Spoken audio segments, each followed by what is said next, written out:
Hi అండి. నేను మీ తెలుగు అమ్మాయి లక్ష్మి. మన శబరి అమ్మమ్మ పెరట్లో చిక్కుడు పాదు పెట్టిందంటండి. చిక్కుడుకాయలు వస్తున్నాయన్నమాట ఇప్పుడిప్పుడే. అమ్మమ్మ ఇంకా చూడలేదనుకుంటా. చూస్తే గనక మాకంటే ముందే కోసి పక్కన పెట్టుకుంటుంది.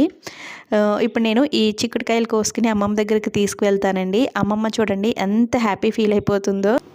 ఇవి మాత్రమే కాదండి, పెరట్లో ఏ కూరగాయలు కాసినా సరే అమ్మమ్మకి చాలా హ్యాపీ అనమాట. ఫస్ట్ నేనే కోయాలి అని అనుకుంటుంది.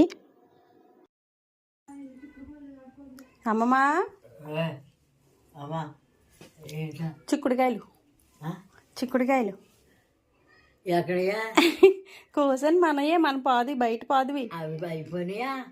ఇవే ఇలా అయినాయి. కోసవా? సరే పెట్టాను పాదు అక్కడ. నువ్వు పెట్టావా? చూసారు కదండి, ఆ చిక్కుడుకాయలు చూడగానే మన శబరి అమ్మమ్మ ముఖంలో ఎంత ఆనందమో వాటిని చేతుల్లోకి తీసుకొని చూసుకుంటుంది. కొంతమందికి ఎంత ఉన్నా సరే ఏదో ఒక అసంతృప్తితో ఎప్పుడు దిగులుగా ఉంటారు కదండి. కానీ కొంతమంది ఈ విధంగా చిన్న చిన్న వాటికే చాలా హ్యాపీ ఫీల్ అవుతూ ఉంటారు. నేను అదే చెప్పాలి అనుకున్నాను. ఈ చిన్ని మినీ వ్లాగ్ నచ్చితే లైక్ ఇచ్చి వెళ్ళండి ఫ్రెండ్స్.